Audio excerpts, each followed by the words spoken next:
오늘 하나님께서 우리에게 주신 말씀, 이 시편 42편의 말씀은 그 말씀의 주인공, 이 말씀 속에서 하나님을 애타게 찾고 있는 이 주인공은 어떤 사람일까에 대해서 먼저 생각을 좀 해보려고 합니다. 여러분, 우리가 시편의 저자하면 딱 떠오르는 사람이 다윗이잖아요. 근데 사실 아시는 것처럼 시편에는 다윗의 시만 있는 건 아닙니다. 오늘 시편 42편부터 또 49편까지의 말씀, 또 시편 84편부터 88편까지의 말씀은 고라 자손의 마스길이라는 제목으로 소개가 되고 있는데요. 이 마스길이라는 말이 뭔가 하니까 깨달음, 생각, 교훈 이런 뜻이래요. 그러니까 오늘 시편의 이 제목은 고라 자손이 깨달은 교훈 정도로 생각해 볼 수 있을 것 같습니다. 그러면 고라 자손은 또 누굴까? 이 고라에 대해서 먼저 좀 생각을 해봐야 될 것 같습니다. 성경에서는 고라라는 이름을 가진 동명이인들이 꽤 등장을 하거든요. 먼저는 야곱과 에서의 그 에서가 첩으로부터 낳은 셋째 아들 이름이 고라예요. 그리고 그 에서의 첫 번째 아들이 엘리바스인데 엘리바스가 낳은 아들도 고라입니다. 그리고 여러분 아시는 그 갈렙의 자손 헤브론 중에도 헤브론의 아들도 고라가 있습니다. 그리고 모세의 사촌 중에도 고라가 있습니다. 꽤 많죠, 생각보다. 아마도 이 구약시대의 고라라는 이름은 우리로 따지면 뭐 철수, 민수, 지혜, 은혜처럼 많이 썼던 그런 이름이었던 것 같아요. 근데 학자들은요, 우리 시편 이 본문 말씀에 나오는 고라 자손의 그 고라는 모세의 사촌 고라였을 것이다, 이렇게 추정을 합니다. 근데 이 모세의 사촌 고라는요, 이스라엘 백성들이 출애굽했을 때 광야에 있을 적에 모세를 향해서 반역을 했다가 죽임을 당한 사람이에요. 그럼 이 고라의 자손은 누구냐? 고라라는 사람이 모세에게 반역을 했을 때 이 고라의 편에 서지 않고 여전히 모세의 편에 남아 있었던 사람들, 그래서 살아남은 고라의 세 아들, 그 아들들이 낳은 후손을 말하는 것이다. 그 후손들이여 훗날 이 성전 문지기 역할도 하고 또 찬양하는 자로 소개되기도 하고 성전에서 빵 굽는 사람들이었다, 이렇게 소개되거든요. 그 사람들이 공유했던 교훈과 깨달음, 그것이 바로 오늘 시편 42편의 말씀이다, 이렇게 학자들이 설명하거든요. 그런데 여러분, 우리가 그런 내용을 감안하더라도 이 시편의 주인공이 정확하게 누구인지는 여전히 알 수가 없습니다. 그저 그 고라 자손들 가운데 한 사람이었을 것이다, 이 정도만 추측할 수 있을 뿐입니다. 여러분, 잘 생각해 보시면요, 이 다윗 왕에 비교해서 이 시편 주인공 고라의 자손은요, 보잘것없는 사람입니다. 이스라엘 역사에서 돋보이지 않는 사람입니다. 그 조상인 고라도 아까 들으셨지만 모세한테 반역했다가 죽임당한 사람이잖아요.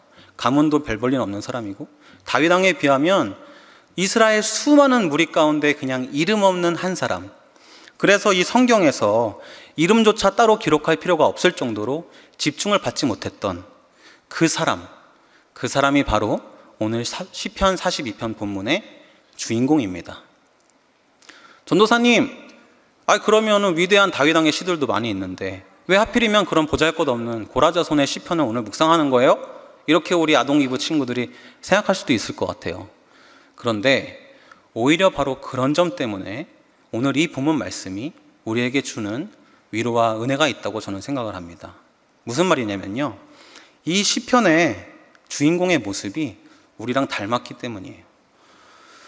여기 모인 우리 대부분은 이 다윗 왕 같은 그런 영웅적인 그런 신앙인들을 동경하고 또 닮고 싶어 하지만 실상 우리의 삶 가운데서는 그렇게 살지 못하는 그냥 평범한 신앙인들이죠.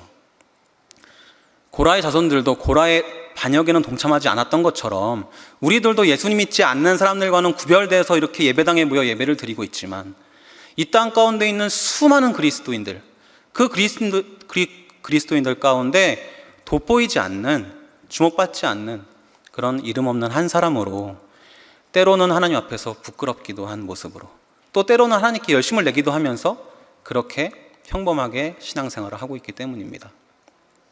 그런데요, 여러분, 우리가 기억해야 할 것은 하나님께서는 다윗 왕과 같은 그런 영웅적인 사람의 기도만 주목하시고 그런 사람의 기도만 들으신 것이 아니에요.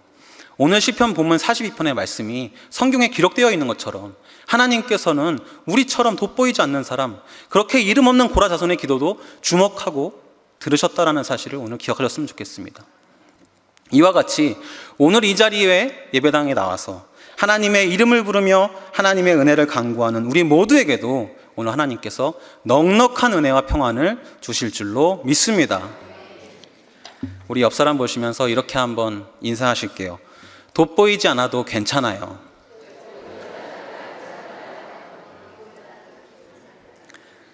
네, 잘하셨습니다. 여러분, 오늘 이 시편의 주인공은요, 정말 애타게 간절히 하나님을 찾고 있습니다. 마치 목이 말라서 시냇물을 찾아 헤매이는 사슴처럼 그야말로 갈급한 심령, 가난한 마음으로 하나님께 부르짖고 있습니다. 오늘 시편 본문 말씀 1절 2절 말씀을 함께 읽어보시겠습니다. 시작.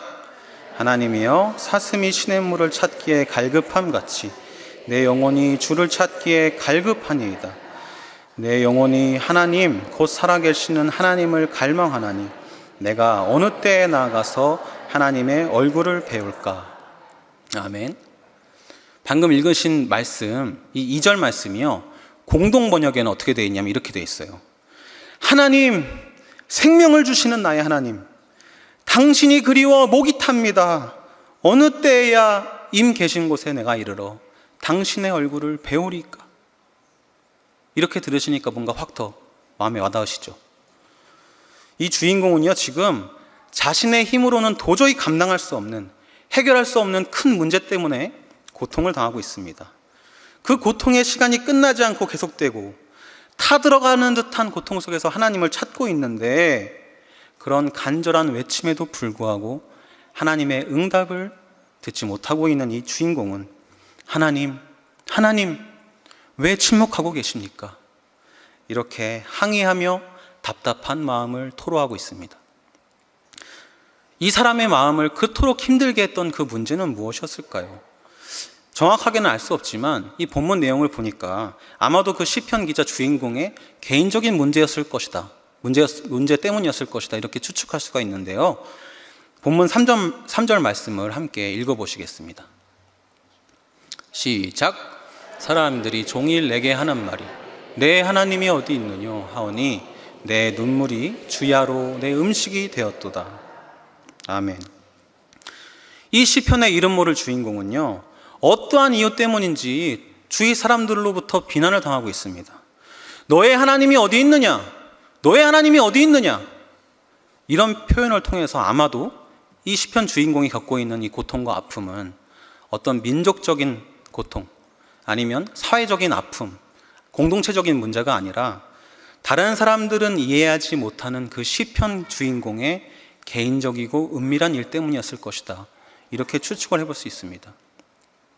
이런 비웃음과 비난 속에서 주인공은 밥도 먹지를 못했습니다. 밤낮으로 먹지 못하고 그저 눈물만 흘리고 있습니다. 주위 사람들이, 친구들도, 가족들도 내 아픔을 공감해주지 못하고 하나님마저 탄식하는 나의 기도에 응답하시지 않는 이런 상황 속에서 이 시편 기자의 마음은 얼마나 외롭고 힘들었을까.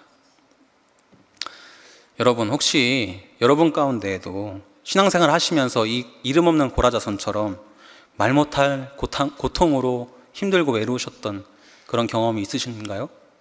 혹시 지금도 그런 고통 때문에 아파하시는 분이 지금 있으신지요? 이번에는 옆에 계신 분들 보시면서 이렇게 한번 인사할게요. 많이 힘드셨죠? 힘내세요.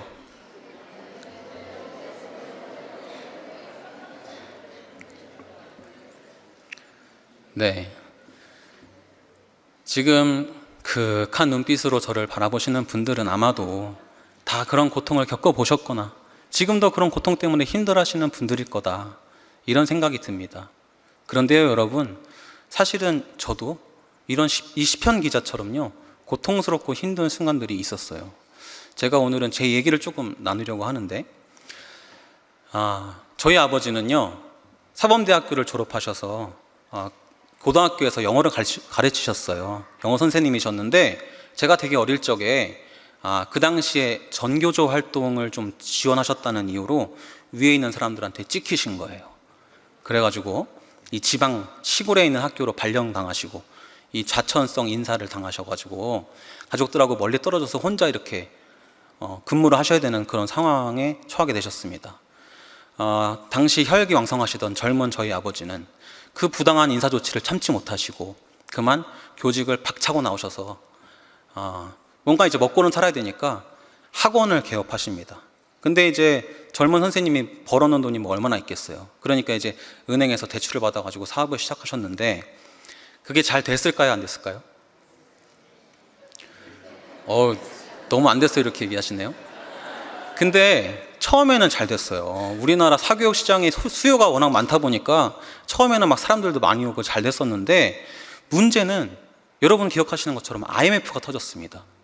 그러니까 이제 우리나라 사람들이 다 경제적으로 너무 힘들고 하다 보니까 학원생들도 많이 줄고, 기억하시겠지만 그때 대출 이자가 이율이 엄청나게 오르면서 저희 아버지가 이제 사업하면서 받으셨던 그 빚이 감당할 수 없을 정도로 불어나게 된 거예요. 그러면서 그 드라마 같은 데 나오는 빨간 딱지 있죠. 제가 딱 우리 지금 아동 2부 친구들 만한 나이에 집에 그 검은 양복 입은 사람들이 들어와가지고 그 법원의 압류 조치에 의한 빨간색 차압 스티커, 그게 막 집안에 붙어있는 그런 경험을 했습니다. 어린 시절의 그런 경험은요, 그 암담함은 차마 말로 할 수 없는 그런 경험이었습니다. 저는요, 그 어르신들이 하시는 말씀 중에 곳간에서 인신난다, 그 말이 정말 그 우리 조상들의 지혜로운 통찰이 담긴 말이라는 거를 제 경험적으로 배웠어요. 저희 가정의 형편이 점점 안 좋아지면서 저희 가정의 불화도 점점 싹트게 됐습니다. 저희 부모님은 두 분 다 정말 훌륭하신 분들이거든요. 정말 신앙생활 열심히 하시고 저를 정말 사랑해 주신 분인데 이렇게 삶이 고되고 힘들다 보니까 점점 다투는 일이 많아지고 서로를 원망할 일이 많아지고, 그러다 보니까 자꾸 싸우게 되니까 대화를 안 하게 되고, 대화를 안 하게 되니까 남남처럼 되고, 남남처럼 되다 보니까 남보다 못한 사이가 되고, 결국에는 이혼까지 하셨어요. 아이고, 이혼이라니. 지금은 옛날에 비해서 워낙 이혼 가정이 많아지고 이혼율이 높아져서 뭐 이혼할 수도 있지 이렇게 생각하시는 분들이 뭐 간혹 계시기도 한데, 지금으로부터 10년, 20년 전만 하더라도요, 가정에서 이혼을 경험한다는 것은 엄청난 좌절과 불행이었습니다. 이혼했다는 것은 실패한 인생, 이렇게 받아들여졌던 그런 시기였어요. 지금도 물론 그렇게 생각하시는 분들이 많이 있습니다. 그 부모님의 이혼은요, 우리 가정의 불화와 경제적인 실패는 저에게도 굉장히 큰 결핍과 좌절과 아픔으로 받아들여졌습니다. 그런데요, 특히 교회에서는 더 그렇게 느껴졌어요. 왜냐하면 사람들이 이렇게 얘기를 하는 거예요. 아니, 예수님께서 하나님이 짝지어 주신 것을 둘러 나눌 수 없다 그랬는데 어떻게 예수 믿는 사람이 돼가지고 이혼을 해? 아이고, 당신들 그렇게 예수 열심히 믿는다고 유난 떨더니, 자식은 목회한다고 그러더니 어떻게 부모가 돼가지고 이혼을 하냐. 다 그게 신앙생활 잘못해서 그런 거다, 이런 말씀들을 하시는 거예요. 어린 시절에 저는 부모님이 이혼하셨다는 그 사실보다 주변 사람들의 그런 시선, 그런 비난이 더 힘들고 괴로웠습니다. 마치 오늘 본문에서 사람들이 이 시편 주인공을 향해서 너의 하나님이 어디 있느냐, 너의 하나님이 어디 있느냐, 그렇게 그를 비난했던 것처럼 주변 사람들이 아무도 그 시편 기자의 아픔과 고통을 이해해 주지 않았던 것처럼 저와 저의 가족들에게도 그런 힘든 시간들이 있었습니다. 학창시절에 변함없는 제 기도 1순위 기도 제목이 있었어요. 그게 뭐였을까요?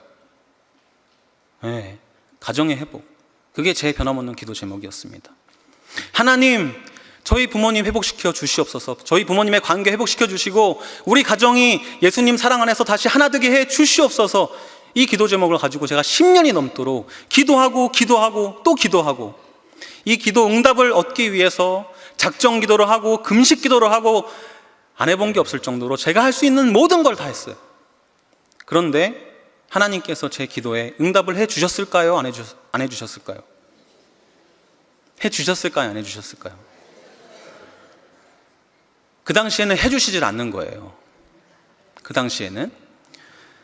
그래서 하나님께서는 분명 간구하는 자의 기도를 들으신다고 하셨는데, 너희 부모 중에 자식이 떡을 달라 하는데 돌을 주는 부모가 있으며 생선을 달라 하는데 뱀을 주는 부모가 있겠느냐 하물며 너희 하나님께서는 더 좋은 것으로 주시지 않겠느냐 하셨는데, 하나님께서는 왜 내 기도를 들으시지 않으시는가?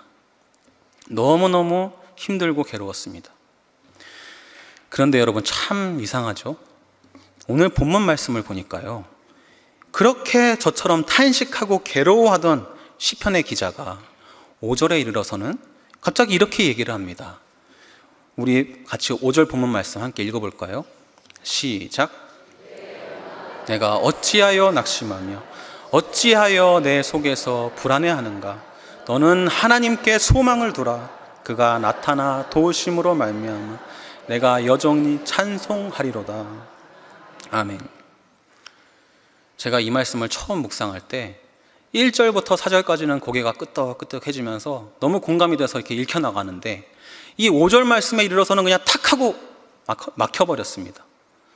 아니, 도대체 이 시편의 주인공은 그렇게 간구하던 하나님의 얼굴을 본 것도 아니고 자기의 그 문제가 해결됐다는 얘기도 없는데 갑자기 이렇게 어찌하여 낙심하는가, 여전히 하나님을 찬송하리로다, 이렇게 얘기를 하니까 이게 이해가 안 되는 거예요. 아니, 누구는 낙심을 하고 싶어서 낙심합니까? 불안해하고 싶어서 불안해하는 사람이 없잖아요. 그런 가운데 있는 저로서는 갑자기 이렇게 시편 기자가 하나님을 찬송하리로다 고백할 수 있었던 이유가 도저히 이해가 되지 않고 납득이 되지 않았습니다. 저에게는 이것이 마음속에 해결되지 않는 큰 문제로 남았습니다.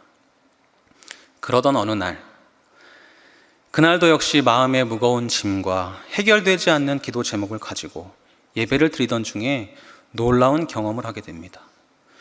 주일 예배였습니다. 예배 중에 찬양을 하는데요, 여러분도 잘 아시는 시편 찬양이 나오는 거예요. 그 가사를 한번 띄워주시겠어요?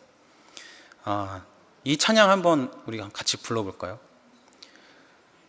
나의 힘이 되신 여호와여, 내가 주님을 사랑합니다. 주는 나의 반석이시요 나의 요새시라. 주는 나를 건지시는 나의 주, 나의 하나님, 나의 피할 바위시요 나의 방패시라. 나의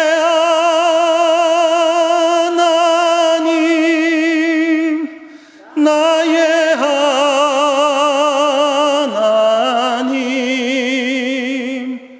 구원의 뿌리시요 나의 산성이라.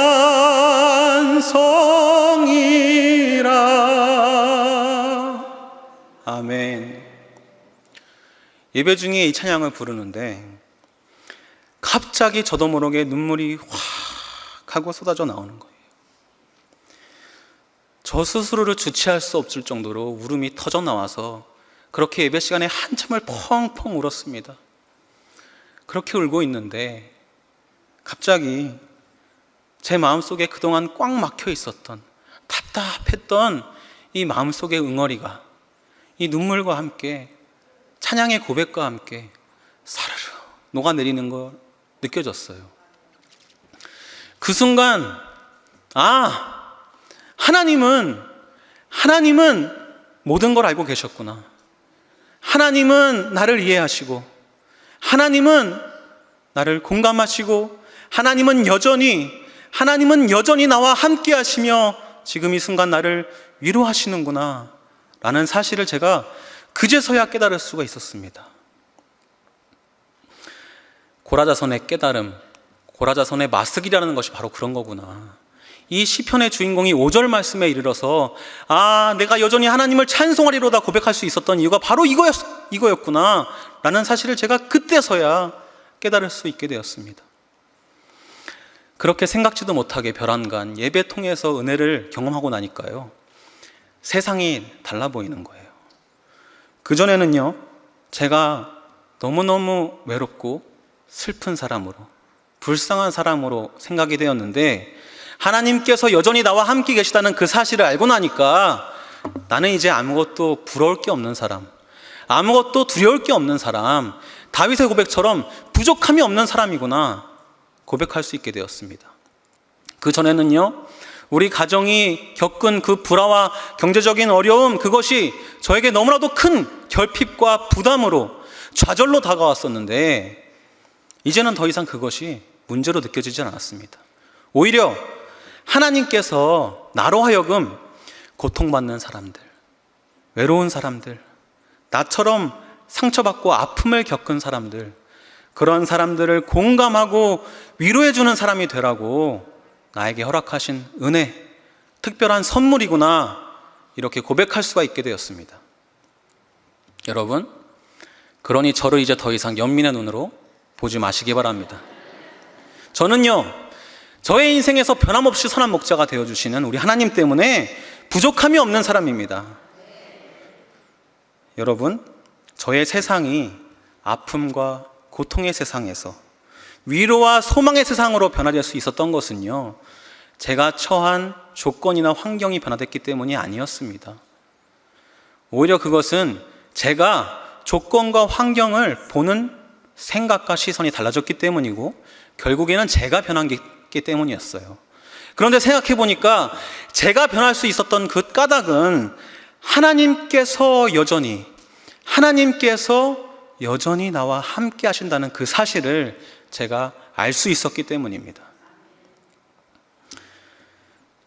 오늘 본문 말씀에서 시편 기자가 내가 여전히 하나님을 찬송하리로다 하고 고백할 수 있었던 이유도 바로 거기에 있다고 저는 믿습니다. 그것은 우리가 하나님을 찬송할 수 있을 만큼 굳센 믿음을 가졌기 때문이 아니라, 그럼에도 불구하고 어떠한 상황 속에서도 하나님께서 우리를 붙드시고 우리와 동행하시고 우리에게 여전히 위로와 소망을 주시는 분이시기 때문에 우리가 하나님을 여전히 찬송할 수 있는 것이라고 믿습니다. 하나님, 우리의 마음을 붙들어 주시옵소서. 하나님, 우리와 함께 해 주시옵소서. 우리의 마음은 때로 힘들고 하나님을 멀리 떠나가기도 하지만 하나님께서는 늘 여전히 여러분과 함께 하시는 분이심을 기억하시기를 바랍니다. 이제 설교를 마치겠습니다. 사랑하는 신일의 교우 여러분, 비록 우리의 삶 가운데 어렵고 힘든 순간들이 있을지라도 이름 모를 고라자손의 탄식 가운데 함께 하셨고, 부족한 저와 여러분의 인생에도 여전히 함께 하시며, 오늘 우리와 함께 예배드린 사랑하는 아동이부 친구들의 삶 가운데에도 늘 함께 하실 우리 하나님을 믿음으로 바라보시기 바랍니다. 함께 기도하시겠습니다. 위로와 평안을 주시는 주님, 오늘 이 예배를 통해 상처받고 신음하는 자들을 치유해 주시옵소서. 보잘것없는 고라자손의 기도를 주목하신 하나님, 오늘 여기 모인 우리의 기도를 또한 들어주시고 연약한 우리를 불쌍히 여기사 충만한 은혜를 내려 주시옵소서. 우리의 삶 가운데 때로 하나님이 어디 계신가 하는 탄식의 순간이 있을지라도 하나님은 여전히 우리와 함께 하시며 우리에게 위로와 소망을 주시는 분임을 잊지 않게 하옵소서. 예수님 이름으로 간절히 기도드립니다. 아멘.